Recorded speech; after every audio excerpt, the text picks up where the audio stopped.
Amém?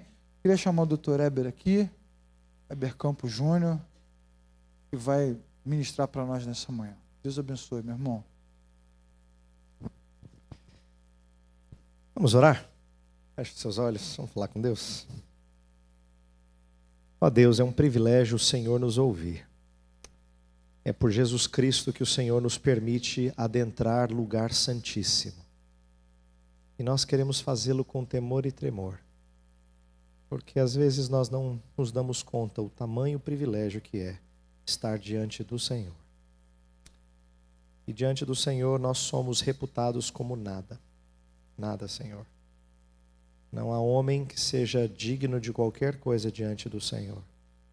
Por isso a nossa oração nessa manhã é que o Senhor nos dê da Tua força, da Tua luz, Teu Espírito, para que sejamos levados a compreender a Tua santa palavra. Nós precisamos do Senhor para entender o que o Senhor fala. E nós precisamos de Ti, queremos reconhecê-lo agora. Pedir que o Senhor nos oriente, nos abra os olhos para que contemplemos as maravilhas da Tua lei. Nós pedimos isso em nome de Jesus. Amém. Ok, bom estar com vocês de novo, uma alegria para mim. Eu vou fazer hoje, talvez um pouquinho diferente do que eu fiz ontem. Em que sentido? Eu vou me movimentar, tá bom? Então, pessoal da câmera, me perdoe. Depois você briga com algum irmão da organização aqui.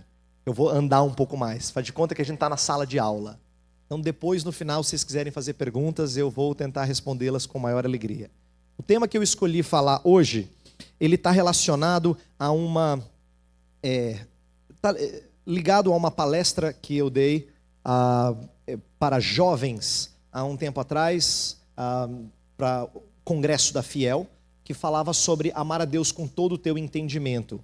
Eu não vou falar a mesma coisa que eu falei lá, mas eu vou falar algumas coisas que eu coloquei lá, porque eu entendo que essa é uma área em que nós pensamos pouco. O que eu propus falar, em acerto com o irmão Leclerc, eu propus falar hoje, é sobre amar a Deus, que é o principal dos mandamentos, mas com o desafio de amá-lo na área que a gente, ou no contexto que a gente mais tem dificuldade, que é de segunda a sábado.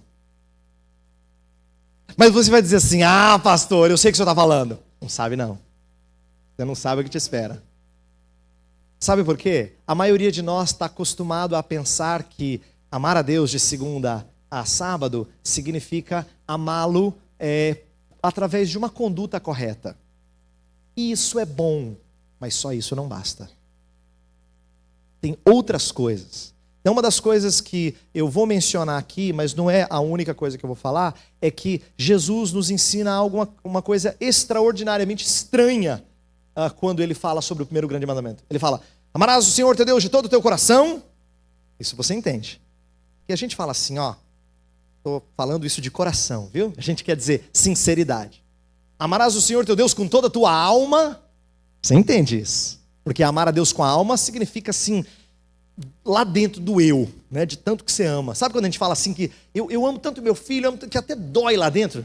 Quem é pai sabe disso. Quem é mãe sabe disso. Amar a Deus com todas as suas forças, você consegue entender. Mas você nunca fez uma declaração de amor com o teu entendimento. É muito estranho. Você fala assim, eu te amo com todo o meu intelecto. É uma linguagem estranha para nós. Só que Jesus disse que a gente tem que amar a Deus com todo o nosso entendimento. Então, isso é para mostrar que a ideia de integridade passou batido na maioria de nós. E eu quero falar nessa manhã sobre como é que nós amamos a Deus no contexto fora do contexto eclesiástico, de maneiras que nem sempre a gente pondera. Como nós temos que ter a renovação da nossa mente. Lembra que o apóstolo Paulo falou? E não vos conformeis com esse século, mas transformai-vos pela renovação da vossa mente. Romanos capítulo 12.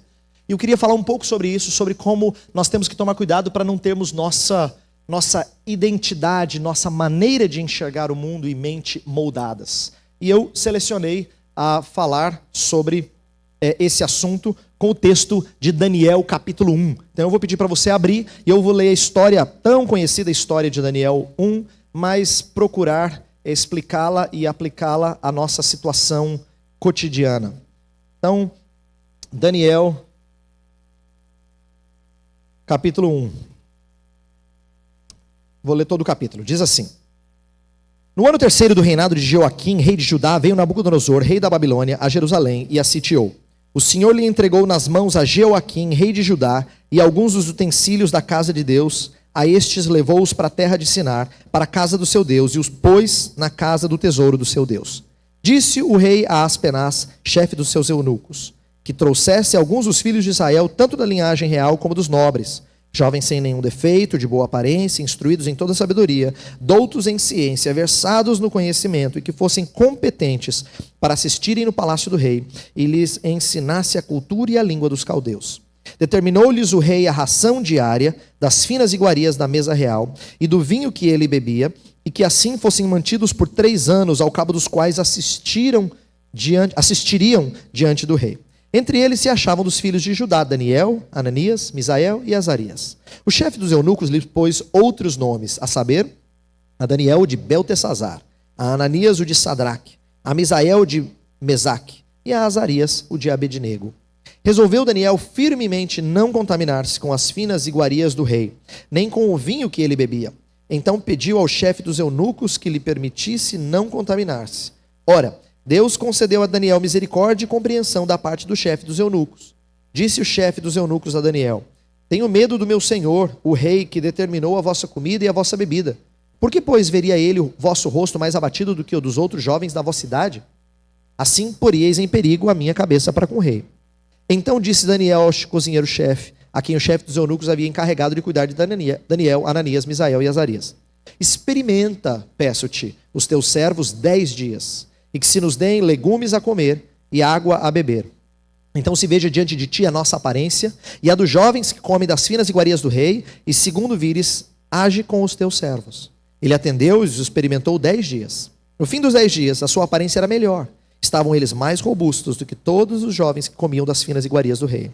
Com isto, o cozinheiro-chefe tirou deles as finas iguarias, e o vinho que deviam beber, e lhes dava legumes. Ora, a esses 4 jovens Deus deu o conhecimento e a inteligência em toda a cultura e sabedoria. Mas a Daniel deu inteligência de todas as visões e sonhos.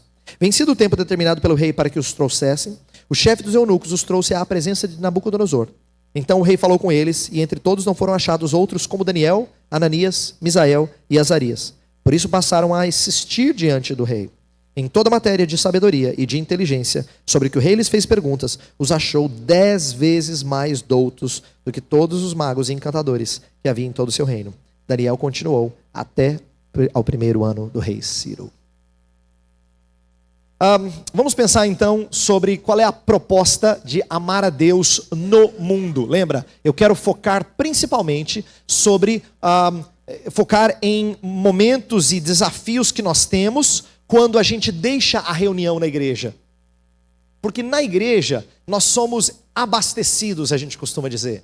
Nós somos encorajados por estar com outras pessoas que creem como nós, por cantarmos músicas belas de adoração e louvor a Deus, por ouvirmos mensagens que às vezes são arrebatadoras, e aqui dentro você fala: Senhor, eu te amo de todo o meu coração. Assim como a gente faz declarações de amor lindas aos nossos cônjuges ou ao namorado, namorada, num momento assim carinhoso, mas não significa que a gente vai tratar bem no dia seguinte. Nossa inconsistência acontece também na vida cristã. Então nós dizemos juras de amor, né? Fazemos juras de amor a Deus, mas às vezes nós temos dificuldade de acompanhar essas juras de amor no nosso contexto que nós chamamos de secular. Então eu quero focar nos desafios que o crente tem quando ele está no mundo. Então vamos lá. Acho que deu uma falha aí, né? Eu imaginei que fosse cortar. E se você consegue mexer na resolução para mim enquanto eu falo? Pode ser? Ó, ele vai me ajudar, tá? Porque aí fica mais fácil vocês acompanharem. Bem, o que eu quero colocar aqui de início? Eu quero colocar o desafio que é estar num contexto fora do contexto eclesiástico. Então, por que eu escolhi Daniel? Atenção.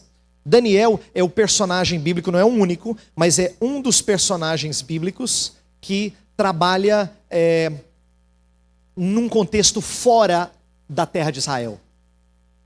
Então, antigamente, ser um israelita e estar na igreja era mais ou menos a mesma coisa. Porque o que fazia parte da vida teocrática de ser um israelita? Não significa que a igreja era boa, não. Israel teve vários problemas de reis que conduziram o seu povo de maneira errada. Mas você fazia parte de uma nação que inteira era do Senhor.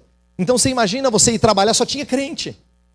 Aí vinha o fiscal na sua casa, era crente. E aí, quer dizer, pelo menos nominalmente, tá?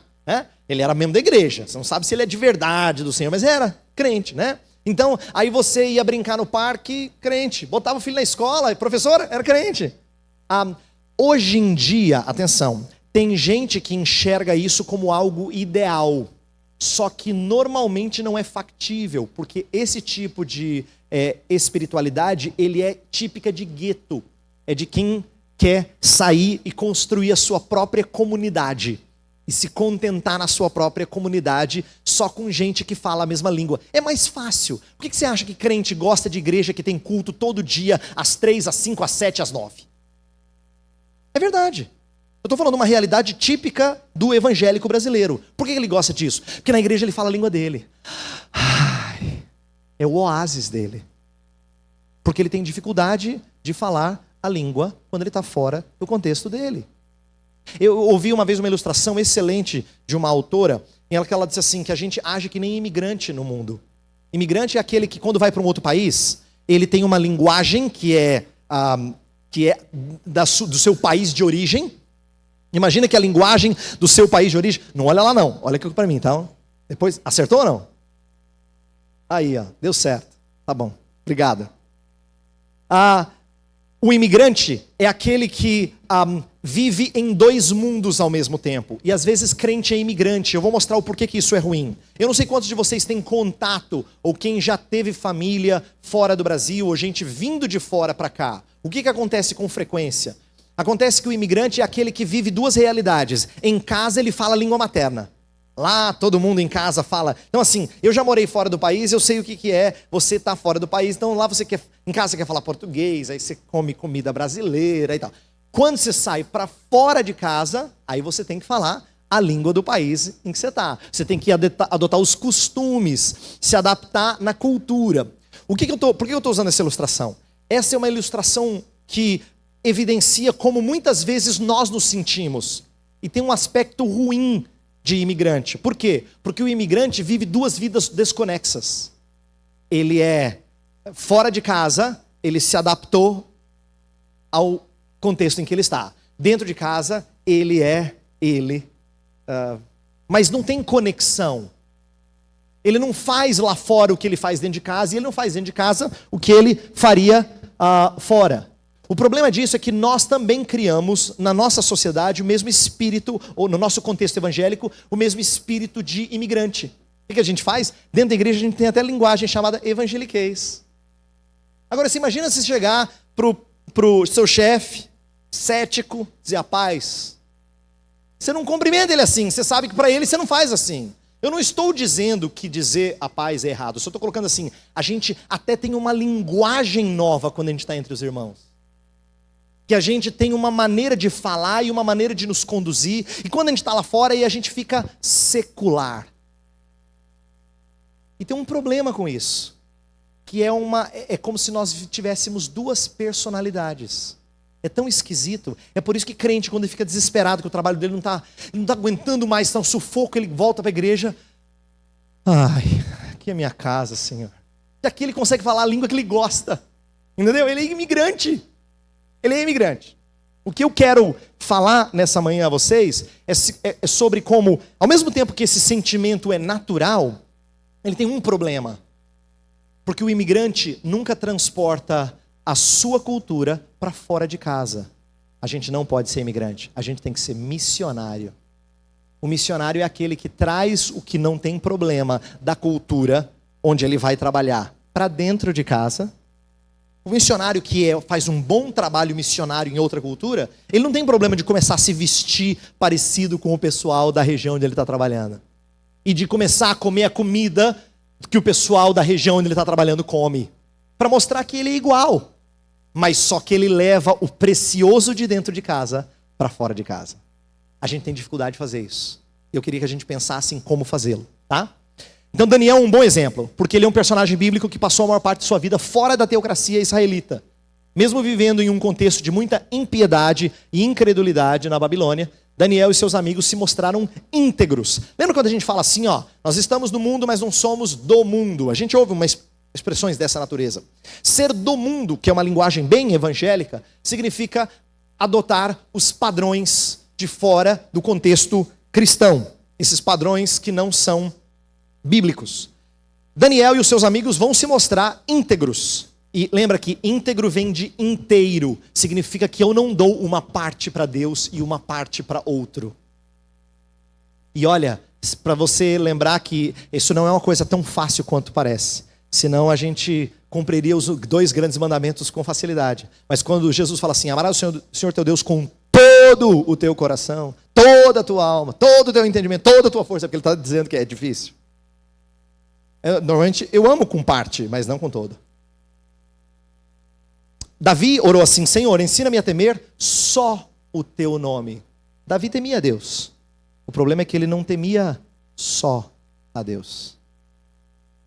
Isso é muito comum na vida do crente. Nós temos o Senhor Deus como nosso único Deus? Nem sempre. Até crente tem idolatrias. Você fala, como, pastor? Eu não tenho imagem nenhuma em casa. Não, abandonei isso. Minha vida passada já foi. Como se idolatria fosse só feita de barro, de madeira, de prata. Nós temos coisas que nós cultivamos tanto que a gente fala assim, eu não consigo viver sem 3 pontinhos. Você acabou de apontar o seu Deus. A gente não canta música de amor bonita que fala assim, eu não consigo viver sem você, tá? Essas coisas. Isso é idolatria. Alguns de nós idolatram as coisas mais preciosas da vida, como família, cônjuge, filhos. Nós temos apego exagerado a coisas que são pecaminosas. Meu ponto é mostrar que é mais fácil do que a gente imagina separar a nossa vida, dicotomizá-la e não amar o Senhor Deus com todo o nosso coração. Eu queria que a gente pensasse sobre o que é estar no mundo, mas não ser do mundo, porque Daniel e os seus amigos vão dar esse exemplo de como andarmos por um mundo sujo e não nos contaminarmos. Essa é a minha proposta e eu queria que a gente pensasse sobre isso. Então, eles não são do mundo, mas eles estão no mundo. E o que isso significa?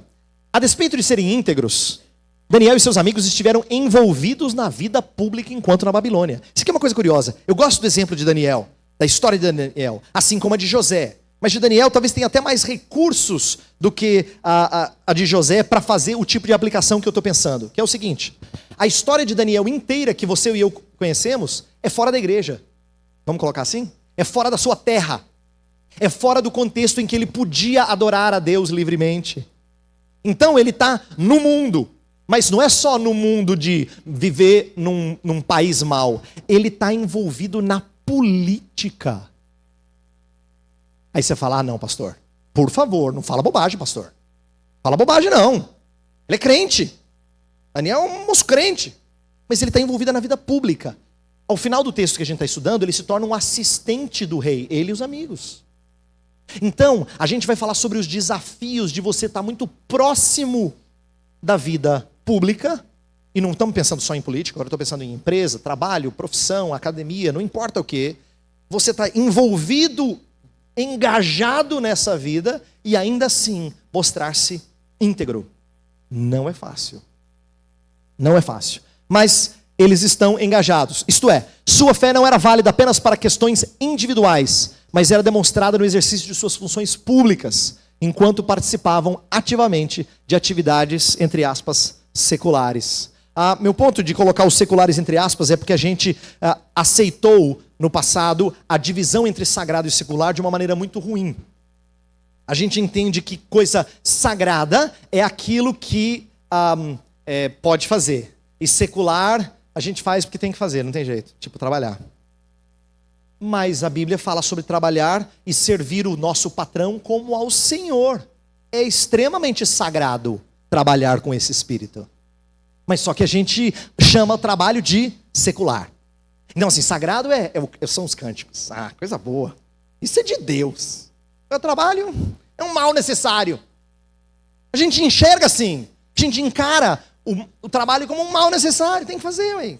Senão não tem o pão para comer, né? Tem criança pequena para sustentar.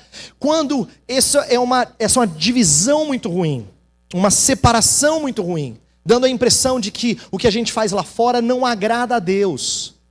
Agora o que a gente faz aqui dentro, isso que agrada.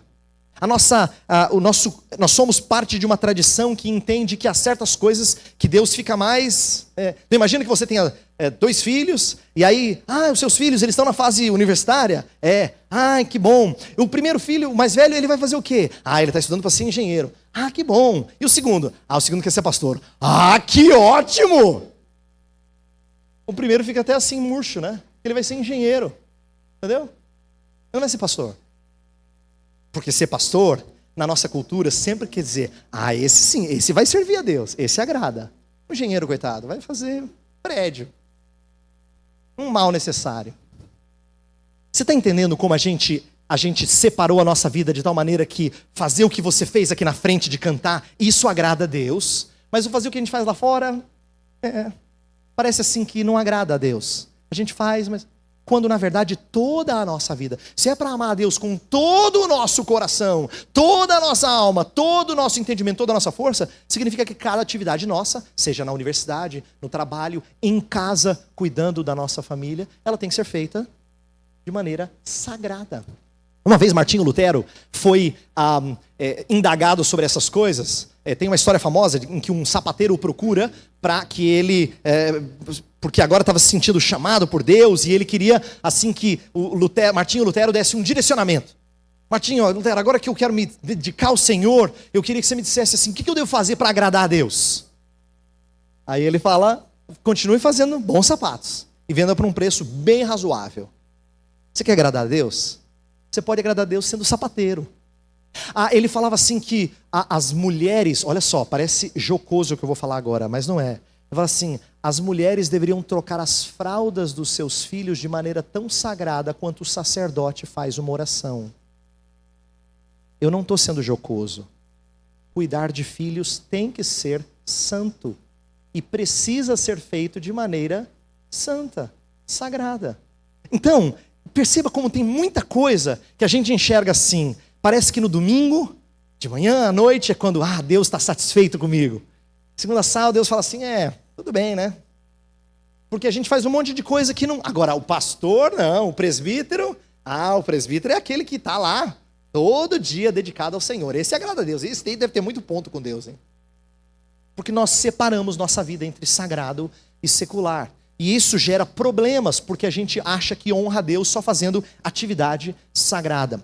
Daniel e os seus amigos, presta atenção, poucas vezes aparecem no texto fazendo atividade sagrada.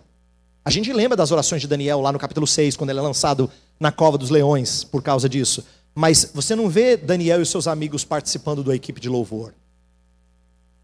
Eles não estão em nenhum lugar em que eles possam oferecer sacrifícios. A maneira antiga de cultuar não aparece na história. Eles não têm esses privilégios. Eles estão vivendo na corte, no palácio, em meio a muita sujeira. Só que eles não estão fugindo disso, eles estão engajados nisso. Você fala, não acredito. Eles estão engajados nisso. Então, a pergunta que eu quero fazer, que tem a ver com esse dilema entre não ser do mundo, mas estar engajado no mundo, ela é mais ou menos assim. Eu não vou responder tudo, mas eu quero começar a despertar o seu interesse para isso. Como não ter postura monástica de espiritualidade, isto é, reclusa e não engajada, pior, de mente dicotomizada, e não cair num cristianismo horizontal em que ações sociais são substitutas de vida com Deus. Inversão dos 2 grandes mandamentos. Deixa eu explicar que tem muita coisa aqui. O ponto é dizer o seguinte, tem 2 extremos que a gente precisa evitar. O primeiro é a gente achar que a nossa vida, a gente agrada a Deus quando a gente se separa do mundo. Esse era a espiritualidade tipicamente de monastério. O que o monge fazia? Ele deixava a vida comum. O que a freira fazia? Ela deixava a vida comum e ela dedicava todo o seu tempo a atividades religiosas. Essa é uma religiosidade que não combina com Jesus e os apóstolos que sujavam os seus pés constantemente, ministrando entre as pessoas mais sujas dos seus dias.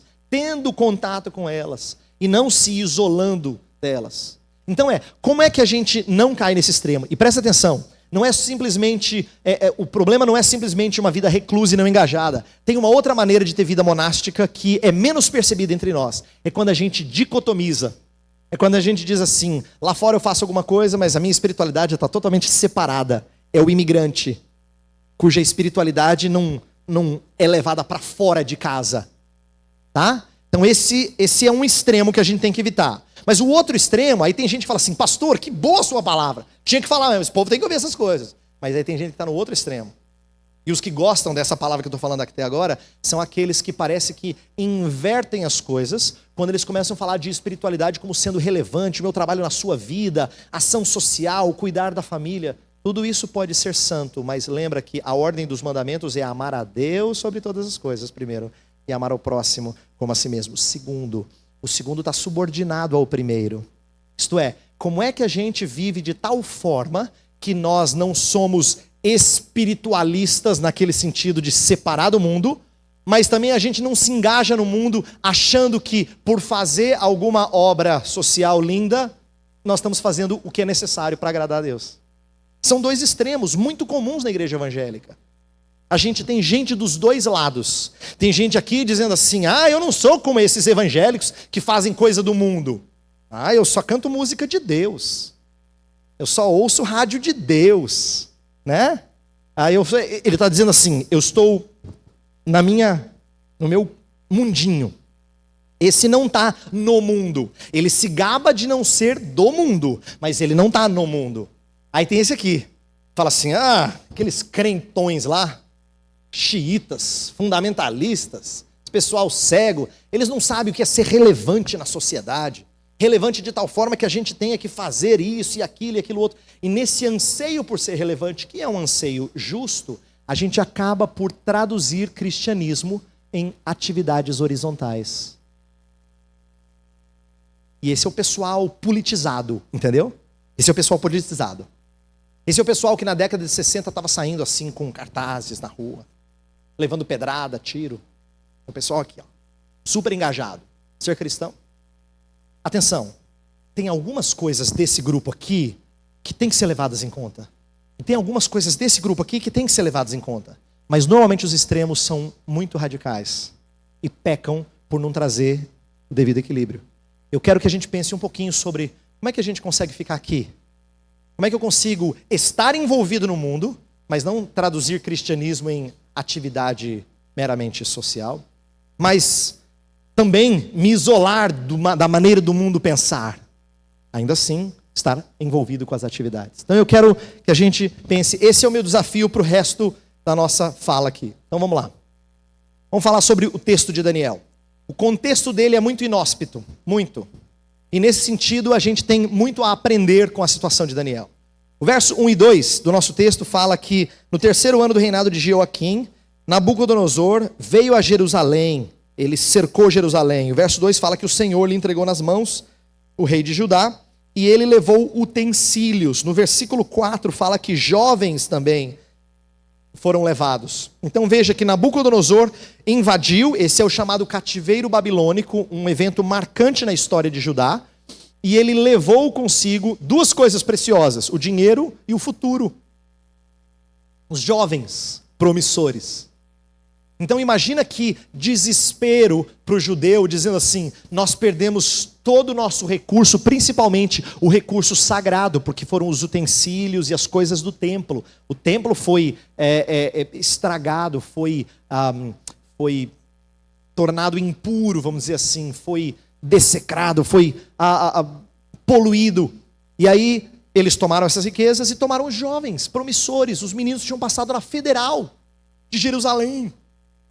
Sabe aqueles meninos assim que estavam em primeiro lugar na Federal de Jerusalém? Eles foram embora.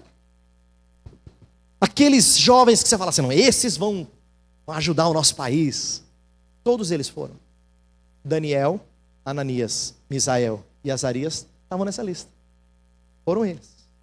E o contexto nos qual eles são inseridos é um contexto muito desafiador, com algumas exigências impostas pelo mundo. A gente vai ver daqui a pouco que tipo de exigência que são colocadas sobre esses jovens. Mas, por hora, eu só quero lembrar que o que essa história tem a nos ensinar de maneira muito preciosa, que eu quero destacar nessa manhã, é que nós também somos colocados em contextos inóspitos. Eu sei disso. Eu sei e eu compreendo se você vier agora de manhã, depois dessa minha fala, e disser assim, pastor, o senhor não imagina que contexto mau no qual eu trabalho. Eu imagino. Nós somos colocados no meio de um mundo mau. De um mundo que não favorece a prática da vida cristã. Em que as pessoas têm outros padrões. E elas tentam impor, colocar exigências sobre você. Eu sei que o contexto no qual a gente convive é inóspito. Poucos de nós têm o privilégio de trabalhar de segunda a sábado num contexto assim bem tranquilo, sem grandes desafios. E eu ouso dizer uma coisa, se você trabalha num contexto bem tranquilo, sem desafios, é possível que você já tenha adotado a maneira deles pensarem. Porque crente no mundo é peregrino. 1 Pedro 2,11 falou que nós somos peregrinos, forasteiros, e não devemos ceder às paixões desse mundo. Então, é natural se você me disser, contexto no qual eu trabalho é bastante inóspito. Tá? O deles também era, por isso que essa história pode falar muito conosco. Que tipo de exigência foi imposta sobre eles? Vamos lá. Preparação de 3 anos na cultura babilônica. Olha só o verso 3 e 4. 3 a 6. Vamos lá, 3 a 6. Disse o rei a Aspenaz, chefe dos seus eunucos, que trouxesse alguns dos filhos de Israel, tanto da linhagem real como dos nobres, jovens sem nenhum defeito, de boa aparência, instruídos em toda a sabedoria, doutos em ciência, versados no conhecimento, e que fossem competentes para assistirem no palácio do rei, e lhes ensinarem a cultura e a língua dos caldeus. Determinou-lhes o rei a ração diária das finas iguarias da mesa real, e do vinho que ele bebia, e que assim fossem mantidos por 3 anos, ao cabo dos quais assistiriam diante do rei. Até o verso 5. Veja só, pegou os melhores jovens, mais competentes, falou assim, vamos dar 3 anos de intensivão. 3 anos. 3 coisas nós vamos colocar para eles. Primeiro, eles vão ensinar primeiro muda o nome deles. O texto fala que eles tiveram o seu nome mudado. Olha lá o verso 7. O chefe dos eunucos lhes pôs outros nomes, a saber, a Daniel de Beltesazar, a Ananias, o de Sadraque, a Misael de Misaque e a Azarias, o de Abednego. Antes de eu falar dos primeiros nomes, deixa eu só colocar o seguinte. Qual era o propósito de educar 3 anos esses jovens? Essa era uma maneira cruel, mas muito usada em tempos antigos pelos governantes. Por exemplo, antes de falar da Babilônia, deixa eu dar um outro exemplo. A Assíria, quando ela conquistou o reino do norte, ela promoveu o que ela fazia sempre com a intenção de deletar a identidade do reino do norte. Ela misturava povos. Ela trazia alguns de lá e botava eles aqui para, com o passar das gerações, misturasse e perdesse a identidade cultural. Aí ela pegava uns desses e botava lá, pegava esses aqui e botava lá. Então o que acontecia no final das contas? Não tinha mais unidade de povo nacionalista lutando pelos seus direitos, porque na verdade ali era a terra de ninguém.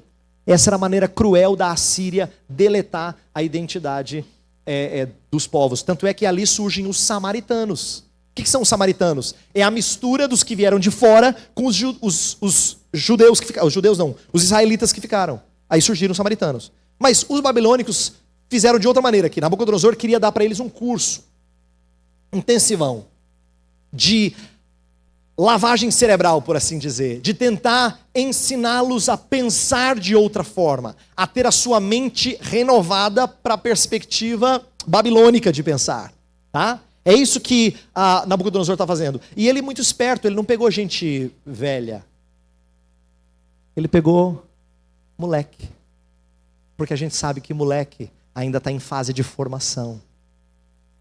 A Daniel e os seus 3 amigos eram adolescentes, provavelmente. Numa fase em que você absorve ainda muito da formação externa, cultural. Então, eles tinham o que a gente diria de faca e o queijo na mão para moldar esses meninos. Para fazer com que esses meninos pensassem a partir de uma perspectiva babilônica. Esse era o propósito. Para que eles fossem treinados a servir Nabucodonosor como se Nabucodonosor fosse o rei original deles. E o mundo quer formatar nossos adolescentes também. Nossos jovens e adolescentes são tentados a serem formatados. eles ouvem as mesmas coisas, gostam das mesmas coisas, querem ir nos mesmos lugares e para que eles só têm um diferencial. No domingo eles vão na igreja. Mas o mundo quer que você seja formatado. Daniel e seus amigos, eles têm a mudança de nome e eles aceitam a mudança de nome. Agora eu preciso destacar que isso é uma coisa extraordinária. Aceitar a mudança de nome para um judeu é um negócio extraordinário. Sabe por quê? Nome para o judeu não era uma coisa aleatória que pai ou mãe escolhia porque achava bonito. Nome era história de vida. Você lembra quando você vê personagens da Bíblia que fala assim, e ele foi chamado tal porque aconteceu isso com ele? Nome era história de vida. Você não mudava nome. Ninguém com 18 ia lá no cartório e... Não, isso não acontecia. Mudar de nome. Porque o nome representava algo forte em você, a sua identidade. Pois chegaram para os 4 e deram outros nomes. Outros nomes. Beltesazar, Sadraque, Mesaque, Abednego. E vários estudiosos dizem que esses nomes provavelmente eram nomes de deuses babilônicos. Imagina alguém chegar para você e falar assim, de agora em diante seu nome será Iemanjá. Você não acharia bom, né? Eu também não acharia, não. Mas curiosamente, eles não revoltam em relação a isso. A gente não vê nenhuma menção na Bíblia de que Daniel e os seus amigos tenham dito assim, não aceita esse nome, em nome de Jesus, está amarrado. Não fizeram nada disso. Até porque eles estão num contexto em que eles são escravos. Por mais que fossem escravos de elite, porque estavam lá no palácio, comendo coisa boa, treinados na faculdade da Babilônia, mas eles são escravos.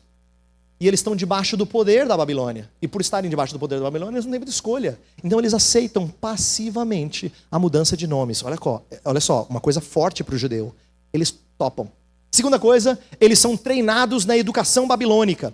E quando eu coloquei ali entre parênteses magia e astrologia, para você pensar que a educação babilônica não é assim, cálculo. Tá?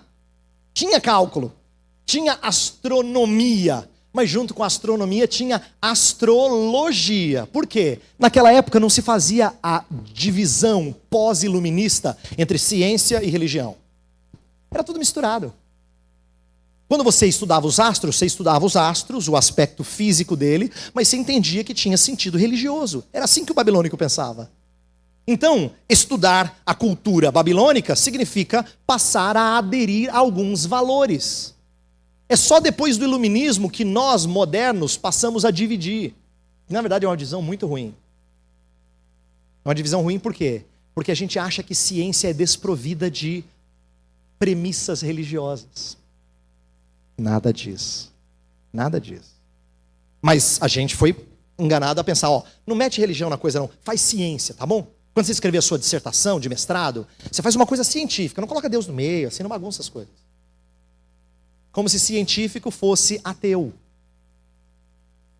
Essas coisas não tinham na Babilônia. Na Babilônia você fazia a faculdade da Babilônia, você tinha astronomia e astrologia, você tinha magia, você tinha as crenças. Então, eles revoltam, nós não vemos nenhuma evidência no texto, eles aceitam ir lá para a faculdade da Babilônia, deixaram a Federal de Jerusalém para ir para a Federal da Babilônia, estão lá na Federal da Babilônia, tudo estranho, ensinados coisas bem diferentes, eles topam.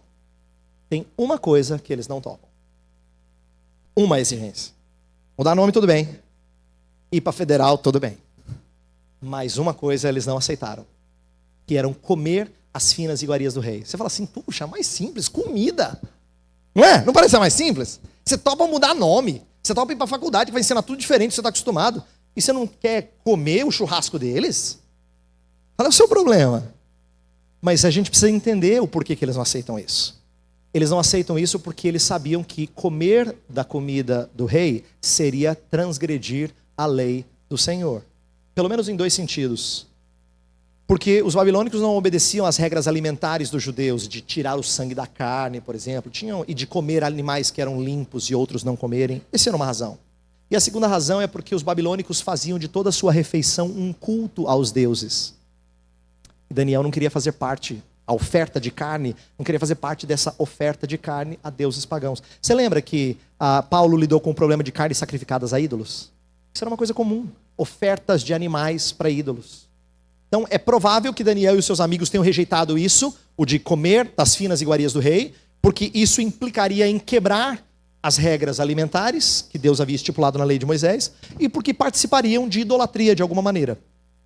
Então isso para eles é inaceitável. E por que eu quero chamar a sua atenção disso? Porque estar no mundo implica em fazer escolhas entre o que é aceitável e o que não é aceitável. Entre adotar certas posturas que não ferem a lei do Senhor. Você pode não gostar, mas você sabe que você tem que se submeter a isso. E outras que você diz, aqui eu não posso. Dessa linha eu não posso passar. Na vida comercial, na vida acadêmica, no trabalho, em casa, quando você convive com descrentes especialmente, você tem certas coisas que você entende que dá para fazer. E outras que você diz, não dá para fazer. E Daniel e seus amigos entendem isso. E mesmo novinhos, eles topam as duas primeiras coisas, mas a terceira, aí não dá. Porque aí eu estou desobedecendo o meu Deus, explicitamente. E é esse tipo de atitude íntegra que a gente vai ver é chave no texto. Olha só, o que está acontecendo aqui? Aquela proposta de mudar, de mudar a identidade é típica de uma estratégia do mundo. Em que sentido? O mundo, ele quer mudar a nossa cabeça. Ele quer fazer transformação de sua perspectiva, o que a gente chama na academia de cosmovisão. Ele quer mudar a sua cosmovisão, sua maneira de enxergar o mundo. Sempre a estratégia do mundo é conduzir você a pensar com os mesmos padrões que eles pensam em coisas que aparentemente não são pecaminosas. Eu quero dar 3 exemplos, muito simples, e eu não vou esgotar de maneira nenhuma as possíveis aplicações, mas para você pensar sobre como nós temos, às vezes, aderido a padrões que não são necessariamente bíblicos. Vamos lá. Contato físico no namoro. Esse é mais para quem é mais jovem. É impressionante como por muito tempo e até hoje os jovens cristãos entendem que namorar significa só não cruzar uma determinada linha. Tudo antes pode. Sabe por que isso é pecaminoso? A gente aderiu a uma maneira de pensar mundana que é ruim. Por quê? Porque entende que não é ético deitar-se com a namorada. Mas tudo bem se a gente der uns amassos. Eu não queria ser jocoso no que eu estou falando, mas eu vou falar uma coisa que os casados entendem melhor do que os solteiros. A gente sabe que as preliminares preparam a gente para a consumação do relacionamento sexual amoroso.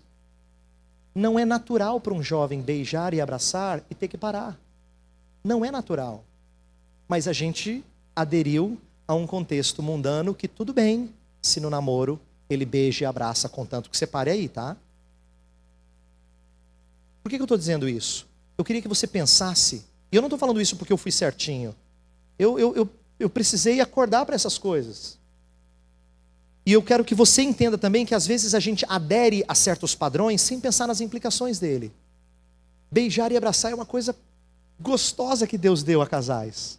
Linda, bonita, que tem que ser expressa na vida do casal. Mas a gente entende uma coisa, primeiro, que já não está na Bíblia, que é o conceito de namoro, que a gente pode fazer essas coisas, curtir à vontade. Não passa daí.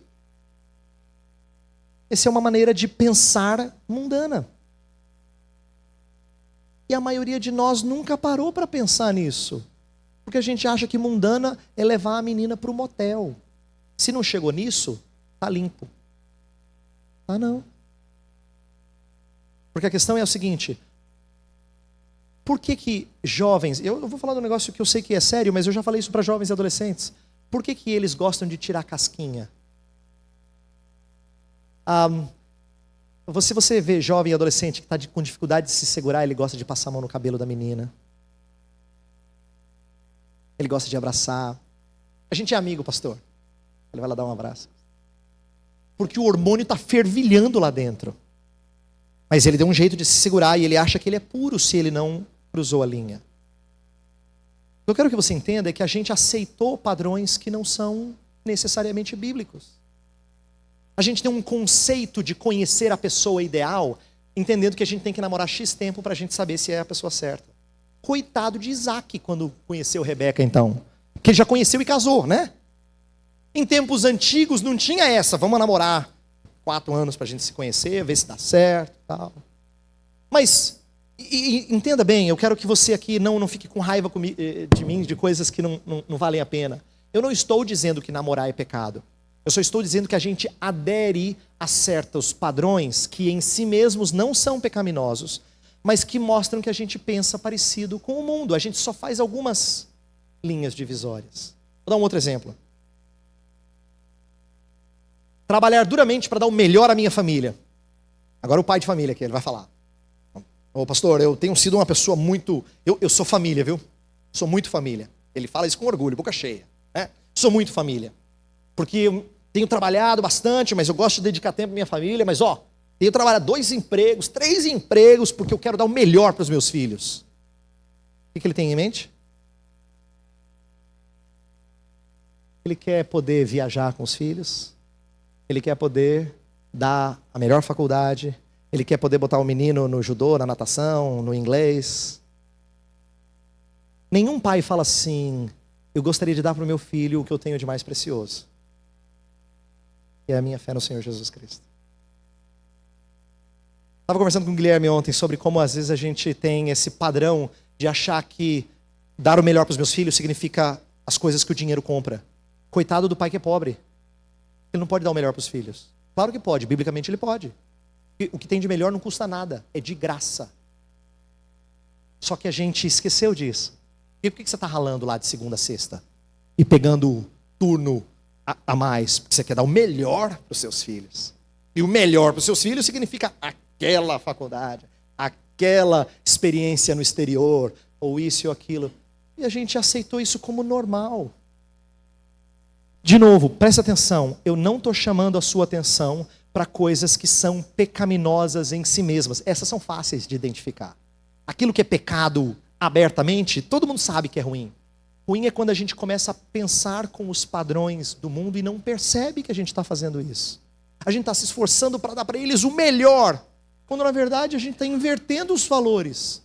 Nós temos o que é melhor. E eu não preciso trabalhar duramente. Preciso trabalhar o suficiente. Trabalhar duro, sem dúvida, porque trabalho é trabalho. Meu ponto é dizer, eu não preciso exagerar para eu poder dar para eles o que o dinheiro compra. Ainda que você diga assim, não, mas em casa não tem nada de roupa de marca não, pastor. Não, lá em casa não. Lá em casa a gente está livre desse problema. Está querendo enganar quem? Olha para a nossa cultura, olha o que o Brasil tem hoje em comparação a 40 anos atrás, 30 anos atrás.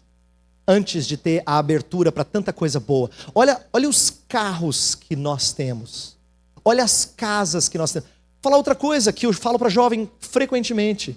Olha quantos jovens hoje têm condições de casar já com a casa própria. Que ele já está pensando que tem que ser assim. Quer dizer, o interesse por essas coisas... Aí você vai falar assim, pastor, mas o senhor está falando coisa como se fosse ruim. De novo, eu quero que você entenda. Eu não estou falando de coisa que é pecado em si mesmo. É de quando a gente começa a valorizar essas coisas num padrão que se torna mundano. Vou dar um terceiro exemplo. Ter filhos. Quantos? Essa é uma outra questão também que eu percebo. A gente estava conversando ontem, você queria que eu repetisse, né? Sua esposa vai ouvir agora, mas não só ela, todo mundo. Olha só. Eu estava relendo um livro recentemente em que uma autora muito competente chamada Nancy Pearcey escreveu um livro chamado Verdade Absoluta. Ótimo esse livro para ler. Sobre cosmovisão cristã. E ela falava num determinado capítulo lá sobre como muitas moças hoje em dia se sentem muito preparadas para o mercado de trabalho. Mas elas morrem de medo de ter filhos. Isso, há um século atrás, as moças iam dar risada de você. Elas vão dizer, como assim? Você foi feita para ter filhos. Mas algumas morrem de medo. O moço, então, ele acha que ele tem que ser maduro, assim. Não, eu não sei, pastor, eu tenho um pouco de medo. Eu acho assim, quando eu tiver uns 35, 40, aí eu vou tentar. Não, meu filho, faz isso não. Se você casou, significa que você é maior de idade. Se é maior de idade, você pode ter filhos. É verdade. Eu estou falando de uma coisa que a gente não percebe como a gente adere a padrões mundanos. Aí você fala assim, não, pastor, eu quero ter filho, meu sonho é ter filho. Que beleza. Então eu já estou livre desse problema, tá? Não. Por que você não está? Quantos filhos é um outro debate também muito comum no nosso meio. Quantos acham assim? Não, pastor, graças a Deus, eu sei que um é horrível que não tem irmão, eu quero 2. Se for casal, então você acertou na loteria. Aí não precisa ter mais nada. Agora, aí a gente lê o Salmo 127 e dá risada. Feliz o homem que enche a sua aljava de flechas. Né? A nossa aljava deve ser magrinha, porque só cabe 2 flechas. É verdade. Aí você vai dizer assim, pastor, mas ter pouco filho é pecado? De novo, eu não estou falando de coisa que é pecado. Eu não estou falando disso. Eu só estou dizendo que às vezes a gente adere a padrões que o mundo tem e a gente não questiona eles. Por que que você adere a esse padrão? Por que que o conceito de ter filhos, ou o conceito de ter muitos filhos, é aderido por nós? Por uns, é por causa da questão financeira. Você, pastor, é muito caro. De novo, você volta no segundo problema. Você acha que dar o melhor para os seus filhos é o que o dinheiro pode comprar. Está vendo? Aí você fala, não, pastor, para mim não é dinheiro, não, eu nem penso nessas coisas. É porque dá trabalho mesmo. Aí é egoísmo. Porque a gente quer conforto. Repito, eu estou falando de coisas que são muito comuns. E ninguém vê como pecado. Mas o mundo pensa assim. E a gente acha que tudo bem, e a gente pensa igual. E ninguém parou para questionar e dizer assim, peraí, será que é justo eu namorar do jeito que o mundo namora, só com umas pequenas diferenças? Será que honra o Senhor eu trabalhar que nem um louco, que nem o meu colega de trabalho que não é crente faz, porque eu quero dar o melhor para minha família? Será que eu exalto a Deus quando eu tenho medo de procriar, de ser frutífero e encher a terra? A gente não para pensar nessas coisas.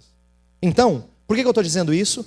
Esse é o meu estímulo para fazer você pensar que ser mundano não é fazer aquele tipo de coisa errada, que todo mundo sabe que é errado somente. Ser mundano é pensar como o mundo. Presta atenção no próximo. Mundanismo é uma orientação religiosa. Mundanismo não é composto de certas atividades. Para muitos evangélicos, mundano era aquele que jogava, é aquele que dançava, é aquele que no passado era ir no cinema ou jogar futebol. Aí algumas igrejas superaram isso, ter certa vestimenta, ou não poder fazer isso, não poder fazer aquilo, ou, sei lá, não ter certas práticas. O problema da gente pensar assim, atenção, é que a gente considera algumas coisas como do mundo, e se você está longe delas, você não é mundano. Enquanto que essa visão, ela não combina com a Escritura, porque a Escritura fala de pecado em todas as áreas da vida. Até em coisas boas, como casamento, família. Fala de pecados. Como eu falei há pouco, é possível você ser bem casado e ainda assim ser pecador, porque você é idólatra no seu casamento ou na sua família. É possível. Então, não é determinadas coisas que são certas ou que são erradas. Quer ver? Pergunta típica de gente que é nova na fé. Se você der uma risadinha, eu sei que é porque você já ouviu essa pergunta ou já fez essa pergunta. Gente nova na fé chega assim e fala assim, pastor, é pecado fazer tal coisa? Por quê? Ele está normalmente querendo saber se aquela área ali ele pode ir. Ao invés de entender assim, com que motivações eu faço aquilo? Gente, eu posso pecar pregando a palavra de Deus. O que eu quero dizer, fazendo aquilo que é tão lindo e tão precioso como ser instrumento da palavra, eu posso fazer em pecado, pelas motivações egoístas, pelas motivações centradas em mim mesmo. Eu posso fazê-lo. Então, mundano não é fazer esse tipo de atividade e fugir dela. Ou, né? Ser mundano é fazer qualquer atividade com o padrão que o mundo estabelece. Por isso que eu falei que é uma orientação religiosa. É uma maneira de pensar. Não podemos ter uma visão gnóstica da ética que divide a vida em coisas boas e coisas ruins e coisas boas para se fazer. O sagrado e secular que eu expliquei no começo. A gente não pode ter esse tipo de perspectiva. O pecado não está em ter prazer nas coisas criadas, mas em usá-las indevidamente. O pecado é corrupção de tudo aquilo que Deus criou bom. Tudo aquilo que Deus criou bom, o pecado procura distorcer. Mas não significa que aquilo se torna pecaminoso em si mesmo. Deixa eu explicar, talvez isso esteja sendo confuso de maneira abstrata. Quando a gente fala de pecados na Bíblia, vamos falar sobre sexualidade. existem várias deturpações da sexualidade, mas a sexualidade não é pecaminosa, foi criada pelo nosso Deus. Assim como trabalhar envolvido no Estado, de alguma maneira, né? Trabalhar com o Estado, isso não é em si mesmo pecaminoso, mas pode se tornar pecaminoso. Porque o Estado é ordem instituída pelo Senhor. Deus fala na sua palavra que Ele instituiu as autoridades. Então não é pecado em si mesmo, mas pode se tornar pecaminoso. Mesma coisa com qualquer trabalho, qualquer profissão, qualquer atividade. Quer ver um outro problema comum de jovem? Hoje em dia há um constante e frenética busca por passar em algum concurso público. Sabe por que essa é uma maneira mundana de pensar? E tem crente que está aderindo a isso. É porque o mundo busca estabilidade fora do Senhor Deus. Você falou, pastor, mas é errado fazer concurso público? Não. Mas se você teme estar desamparado, então você está confiando em outra coisa e não no Senhor. E às vezes a nossa motivação não é boa. Até quando a gente faz concurso público. Você entendeu? Eu quero que você atente para isso. Mundanismo é uma maneira de pensar, é uma maneira de olhar para a realidade que adota padrões que não são bíblicos. Eu tenho uma citação muito legal de um autor chamado Michael Horton, num livro chamado O Cristão e a Cultura. É ótimo esse livro. E ele fala assim: é bem possível ser totalmente corrompido pelo mundanismo, até mesmo quando estamos enfurnados no gueto cristão. Nossa música, literatura, escolas, rádio e televisão e igrejas cristãs podem tornar-se portadores do vírus do mundanismo sem que tenhamos que nos incomodar com o mundo. Fantástica essa ideia. Ele quer dizer assim, é possível você ser aquele crente que só está na igreja, mas é totalmente mundano. Por quê? Porque a própria igreja promove atividades que têm uma maneira mundana de pensar. A gente só bota o rótulo gospel e está tudo bem. Não é? Não tem tudo gospel, versão gospel? Não, versão gospel é você pegar uma coisa do mundo e você faz a versão crente. Aí os crentes vão poder assistir, vão poder fazer, vão poder frequentar. Porque gospel é você legitimar, mas sem mudar a perspectiva. Você só coloca o rótulo de crente. E aí pode. Errado. Essa é a maneira mundana de se estar dentro da igreja. Então veja só. Eu quero voltar para o texto e caminhar para o final. Daniel resolve ser íntegro. Diz o texto, verso 8. Resolveu Daniel firmemente não contaminar-se com as finas iguarias do rei. Ele resolve firmemente. É interessante isso. Aqui é uma resolução de vida. Deus, eu não vou abrir mão disso. Nome de Deus pagão, tudo bem. Ficar na faculdade que eu só ouço bobagem, tudo bem. Mas desobedecer a tua lei, não, Senhor. Isso não. Porque isso vai mudar a minha identidade. Vai me tornar não íntegro. Ele resolve firmemente e ele pede para não se contaminar. O verso 8 fala assim: então pediu ao chefe dos eunucos que lhe permitisse não contaminar-se. E Deus concedeu misericórdia e compreensão da parte do chefe dos eunucos. É interessante isso, porque embora ele tenha resolvido, e você pode sair daqui resolvido a não ser mundano, ainda assim você precisa da providência de Deus, abrindo portas para as coisas acontecerem. Interessante que Daniel pediu para não se contaminar, mas ele não deu desculpas. Não é? Daniel não chegou e falou assim: então, eu não posso comer da comida, sabe que eu tenho um problema de estômago, então eu não posso comer dessa carne. Não deu desculpa. Ele teve coragem de dizer: olha, eu gostaria de não comer, isso é contra a minha fé. E é interessante isso porque isso ecoa no nosso testemunho. Nosso testemunho é falho quando não é acompanhado das razões do porquê fazemos ou não fazemos algo. Quando a gente é confrontado com uma maneira mundana de pensar, e alguém te pergunta: por que você não é assim? É a porta aberta para você dizer: é porque eu creio assim e assim e assado. Então a gente tem que aprender a mostrar-se íntegro no porquê que a gente escolheu e nas razões que nos levam a escolher esse estilo de vida. Deus abre as portas para que aqueles jovens fossem íntegros. A continuidade do texto diz que ele estava com medo, mas aí Daniel falou assim pro cozinheiro: olha, experimenta 10 dias, pode ser? Era interessante, olha só. Experimenta 10 dias. Eu entendo que esse texto aqui não está falando de uma coisa natural, de uma dieta de 10 dias que você compra o livrinho lá na livraria, em 10 dias sua pele vai ficar que nem um bebê. Eu não creio que seja isso que o texto está dizendo. Eu acho que algo extraordinário deve ter acontecido. Mas a coragem desse moleque, que falou assim, experimenta 10 dias, vamos ver o que acontece. Se não tiver mudança, a gente deve ter jejuado, orado ao Senhor, Senhor, faz a coisa acontecer em 10 dias, que eles olham e falam assim, uau, que diferença. E aconteceu. Deus providencialmente faz com que em 10 dias haja uma diferença nítida entre esses meninos. E aqui você vê o cuidado de Deus em fazer o quê? Em honrar os que não se contaminam. Os versos 15 até o final, diz que eles se apresentaram na presença do rei e foram vistos como mais belos, mais doutos, mais competentes. Eles tinham feito a mesma faculdade, não tinham? A federal lá da Babilônia. No entanto, eles saíram mais doutos, sabe por quê? Porque eles têm uma maneira de pensar que é cristã. E isso faz toda a diferença. Porque você conecta com as coisas da vida de uma maneira mais coerente. E a gente tem que pensar nisso, em como a gente honra o Senhor na maneira como a gente pensa e conecta as coisas com as mais diversas áreas da vida. O mundo é inconsistente e ele nem sempre se dá conta disso. Recentemente minha esposa estava na academia onde ela faz hidroginástica e ela disse que no vestiário ela ouviu 2 moças conversando. E aí ela compartilhou comigo uma frase que lhe chamou a atenção.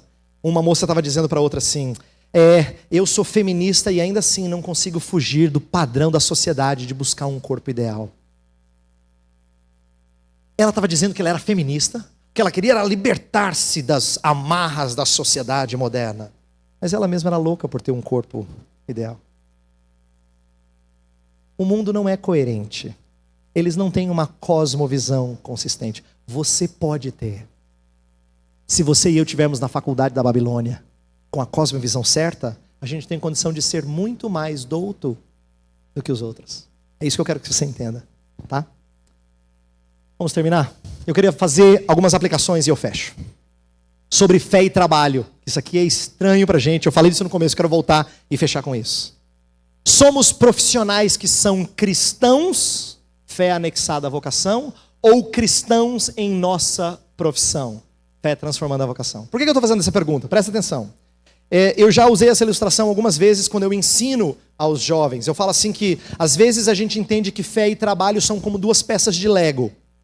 O livro novo da Vida Nova tem esse título, Fé e Trabalho. O problema é que quando fé e trabalho são 2 peças de Lego que você conecta assim, a hora que você quiser, você só desconecta. A nossa fé tinha que ser como o fermento que leveda toda a massa. Não dá para tirar o fermento, não é? Quem faz pão, quem faz bolo sabe disso. Uma vez que caiu dentro da massa, você não tira mais. Porque ele leveda toda a massa. Nossa fé tem que ser que nem um fermento que permeia. Aí você vai dizer assim, ok, pastor, concordo, amém. Estamos até empolgados aqui. Mas como é que isso funciona? E de fato, isso é uma coisa tão estranha que a maioria de nós não sabe como isso funciona. Como é que é ser um engenheiro para a glória de Deus? Como é que é ser um professor que honra o Senhor, um enfermeiro que exalta a Deus na sua profissão? A gente nunca ouviu falar dessas coisas. Não tem mensagem sobre isso. Então eu quero dar 2 exemplos. Usar sua profissão para o Senhor significa ser médico no campo missionário. Olha a nossa mentalidade dicotomizada, que nem as 2 pecinhas de Lego. Eu sou médico, eu quero servir ao Senhor. O que eu faço? Eu vou para o campo missionário e ofereço os meus serviços. Aí eu estou servindo o Senhor. Lá no escritório é aquele mal necessário, entendeu? No consultório não tem jeito. No consultório eu estou lá, fazendo o trabalho de médico. Como todo mundo trabalha.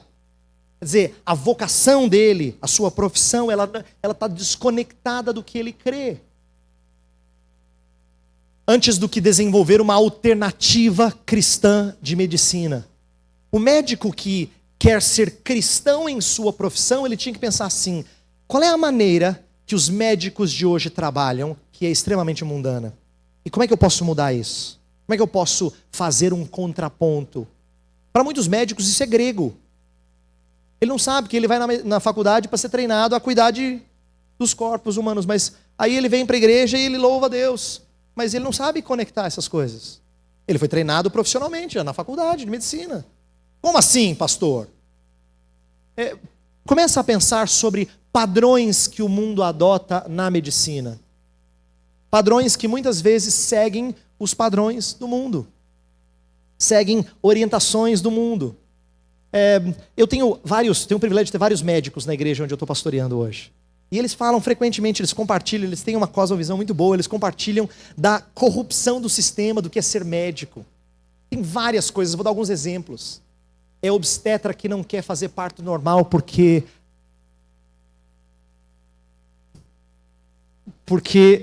fazer do outro jeito é programado. É lógico, cesárea é programado, você sai de férias, não atrapalha. Então o que o médico é treinado a fazer? Ele é treinado e ele fala para a moça, olha, é complicado, parto normal, dá muito problema, viu? Muito problema, faz cesárea que é tranquilo. E a brasileira topou. Você sabia que o Brasil é um dos países com a taxa mais alta de cesárea? Porque as meninas e as moças e as mães jovens morrem de medo de ter filho do jeito que Deus colocou para ter.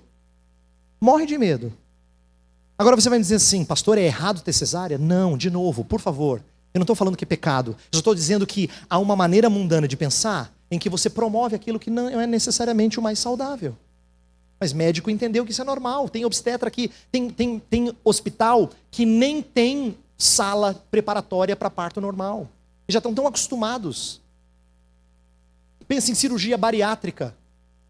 É a solução para o problema daquele que tem gula. É um negócio sério que eu estou falando. Lembra, de novo, não é que cirurgia bariátrica é pecado. Pelo contrário, é bom que você livre alguém da morte se ele é obeso a tal ponto que ele corre riscos seríssimos de morrer. Mas, às vezes, é uma ótima maneira de você fugir do seu pecado. Pensa em lutar contra o envelhecimento. Hoje em dia, todo mundo não está louco para fazer o possível para não envelhecer? Interessante, na Bíblia, envelhecer é honroso, sabia? É sinônimo de sabedoria. A Bíblia fala das cãs. Sinônimos de sabedoria. Por que eu estou dizendo isso? Não, a nossa cultura não aceita isso. É por isso que você tem spa, cirurgia plástica e tudo mais para você evitar dieta, porque você quer aparentar pelo menos 10 anos mais novo. Gente, eu estou dando exemplos comuns de maneiras de pensar que às vezes o próprio médico cristão não pondera sobre elas. Você está entendendo o que é ser cristão, deixar com que a minha fé permeie o que eu faço profissionalmente? Pensa no outro exemplo. Abrir um estabelecimento comercial cristão é promover a ética individual de cada funcionário, tipo ser honesto, além de inserir estudos bíblicos no horário de almoço. Pastor, eu vou abrir uma loja lá no shopping. Você vai orar lá para consagrar para o Senhor? Eu quero que a loja seja do Senhor. Aí o pastor vai lá e faz uma oração. Pronto, está consagrada. Mas o senhor saber que vai ser uma loja do Senhor mesmo. A gente vai ter estudo bíblico toda segunda-feira na hora do almoço. A gente vai ter também, assim, lá a gente vai falar sobre honestidade.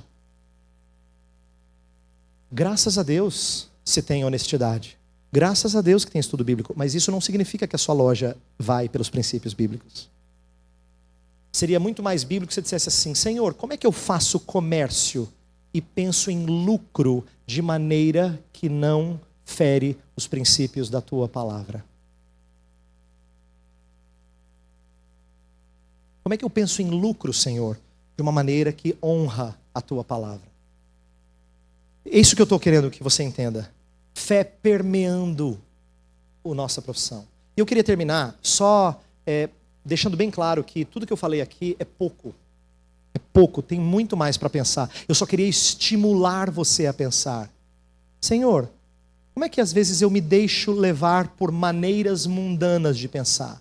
E me ensina a amar o Senhor de todo o meu coração, de toda a minha alma, de todo o meu entendimento, de toda a minha força, enquanto no mundo. Me ajuda, Senhor. É isso que eu queria estimular você a pensar e a orar. Tá? Vamos fazer isso agora? Vamos orar? Senhor Deus, há tanta coisa e eu não falei tudo o que poderia ter falado. Mas meus irmãos trabalham, estudam e convivem em contextos outros que poderiam trazer ilustrações ainda mais interessantes do que as que eu trouxe. Eu peço que o Senhor nos faça abrir os olhos para enxergar como às vezes nós temos padrões mundanos de vida. Nós achamos que estamos bem na vida cristã porque a gente não está fazendo nada absurdo, mas nós não estamos, Senhor. porque nós pensamos da maneira como o mundo pensa. Por isso a nossa oração primeiro é de perdão. Pedir que o Senhor nos converta dos nossos caminhos mundanos. Nos ensine a sermos inteiramente do Senhor. Termos inclusive a nossa mente moldada, a nossa maneira de enxergar o mundo moldada pelo Senhor. Ajuda-nos a fazer isso. E faz com que o que aprendemos hoje desperte ainda mais reflexão.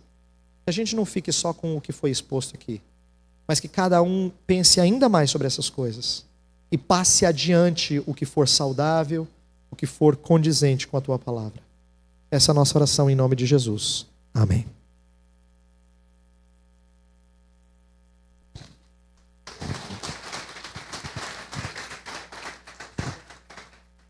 Vai ficar com esse? Tá bom. Tá bom.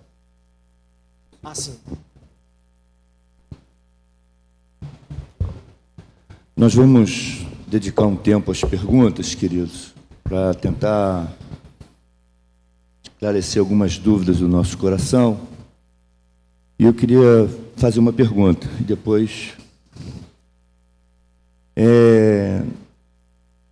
Considerando um judiciário cambaleante, como o nosso país tem, falido, e um legislativo corrupto, igualmente um executivo no nosso país,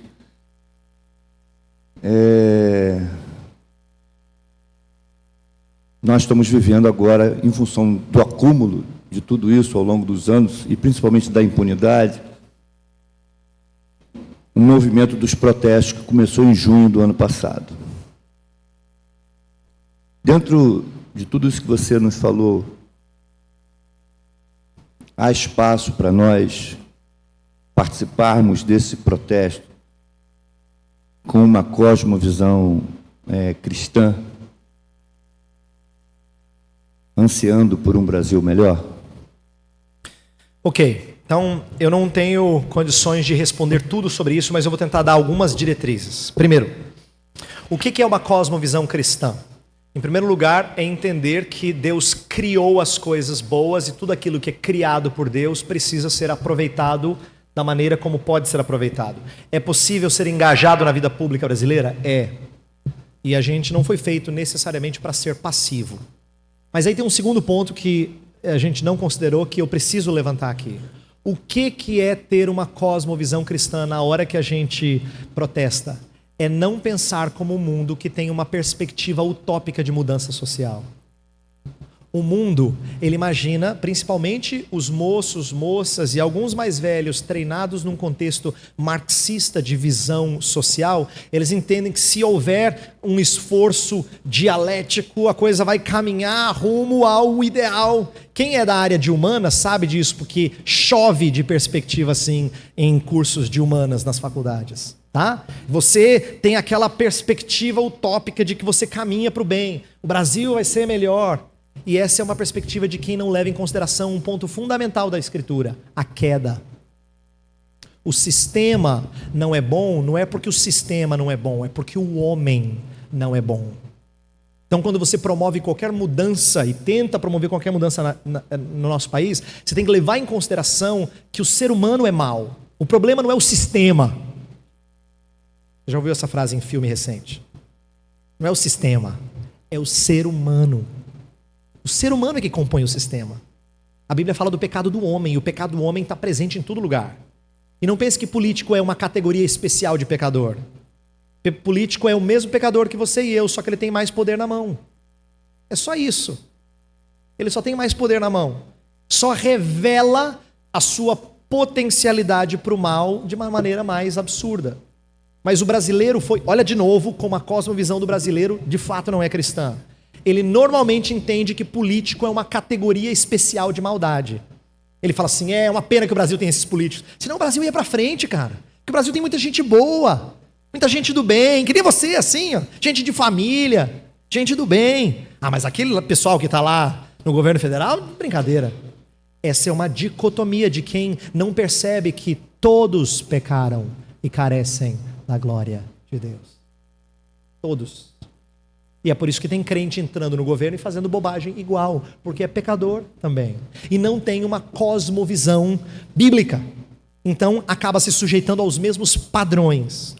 Então, meu início de resposta, e eu sei que eu não estou respondendo tudo, é apenas dizer que tem certas coisas que são lícitas. O problema é que a motivação que nos leva a fazer, elas normalmente combinam, elas são iguais a do mundo, e aí é que a gente peca, é aí que a gente erra. Nós não temos uma perspectiva semelhante àquilo que a Escritura coloca. Então, se você quiser estudar posteriormente, eu posso falar de alguns livros para você aprender sobre uma cosmovisão cristã que considera criação, queda, redenção e consumação. Como é que esses pilares na nossa vida fazem com que a gente trabalhe, se engaje na sociedade com essas coisas em mente. Tá? Por hora é só isso. Pastor Heber, são duas perguntas que eu quero fazer ao irmão. Primeiro, se nessa luta por engajamento social por parte do crente no mundo, se a teologia da missão integral, ela seria uma ferramenta útil para a igreja, uma vez que ela tenta manter aqueles fundamentos da fé e uma ação engajada na sociedade, se esse instrumental é um instrumental válido para a igreja. Obrigado. Houve até recentemente um debate na TV Mackenzie, Dr. Augusto Nicodemos, Jonas Madureira, falando sobre essa questão da teologia da missão integral. Seria um caminho? E a outra questão, os governos do mundo inteiro estão preocupados com a superpopulação, por causa do consumo, por causa da dificuldade de se produzir alimentos para toda essa população, que já são de 7 bilhões, algumas espécies de peixes já desapareceram, as estimativas é que até o ano 50, praticamente os nossos oceanos não terão mais capacidade de produzir peixe para atender a população. Diante dessa questão, o mandamento de multiplicar, né, crescer e multiplicar, encher a terra, ainda se mantém diante desse cenário de superpopulação e do medo dos governos de não conseguir alimentar essa grande demanda. Ainda é algo que a igreja deve continuar incentivando. Olha, tenham filhos e por aí vamos encher essa terra. Como é que fica essa questão da teologia da missão integral e essa crise de demanda por causa da grande população mundial? Ok, eu vou me deter mais na segunda. Vou responder a primeira rapidinho, mas é porque a segunda tem tanta coisa relacionada ao que eu falei que eu acho que vale a pena. Sobre pensar como o mundo pensa. Sobre a primeira, missão integral, eu preciso dizer só um considerando importante. Missão integral é uma proposta que, na verdade, é tão abrangente que o rótulo já não ajuda muito mais. Porque tem gente dentro da missão integral que é muito aberto teologicamente e acha que salvação é Deus trazer novo céu e nova terra construído pela igreja aqui. E tem gente que entende que Deus é que vai fazer novo céu e nova terra e tem coisa. Então, assim, missão integral é muito lato. Tem gente muito séria com a fé evangélica e está tentando ver maior participação social. E outros que estão vendo, quase que tornando a participação social a única coisa que se faz de cristianismo, né? Então, tem graus diferentes. E o que eu quero postular, só para fechar essa resposta meia boca, é que a nossa tentativa por ser relevante, ela peca quando a gente esquece que o instrumento que Deus colocou na nossa mão sempre foi relevante. O nome dele é Evangelho. O Evangelho não precisa ser tornado relevante. Charles Spurgeon tinha uma frase genial. Charles Spurgeon falava assim, a palavra de Deus é que nem um leão. Você não defende o leão, só solta ele da jaula, deixa que ele se vira. Deixa que ele se vira. O Evangelho é o poder de Deus. Você não precisa torná-lo relevante, ele é relevante. Você precisa conhecê-lo na profundidade que ele nos ensina. Então ele tem implicações sociais? Sem dúvida. Mas o problema é que as pessoas não têm compreendido o Evangelho, então elas minimizam. Ou só fazem atividades espirituais, ou só fazem atividades sociais. E normalmente cai para um dos extremos. Então, a minha proposta é que a gente entenda que o Evangelho é muito mais profundo do que a gente está habituado. Nós somos tão mal treinados nessa questão do evangelho, meu irmão, que eu costumo dizer em vários lugares onde eu tive o privilégio de falar, que a gente entende o evangelho assim, ó. A gente entende o evangelho como se fosse uma introdução à vida cristã. Você vai fazer um culto para descrente no sábado que vem, você chama de culto evangelístico, porque no culto evangelístico você prega o evangelho.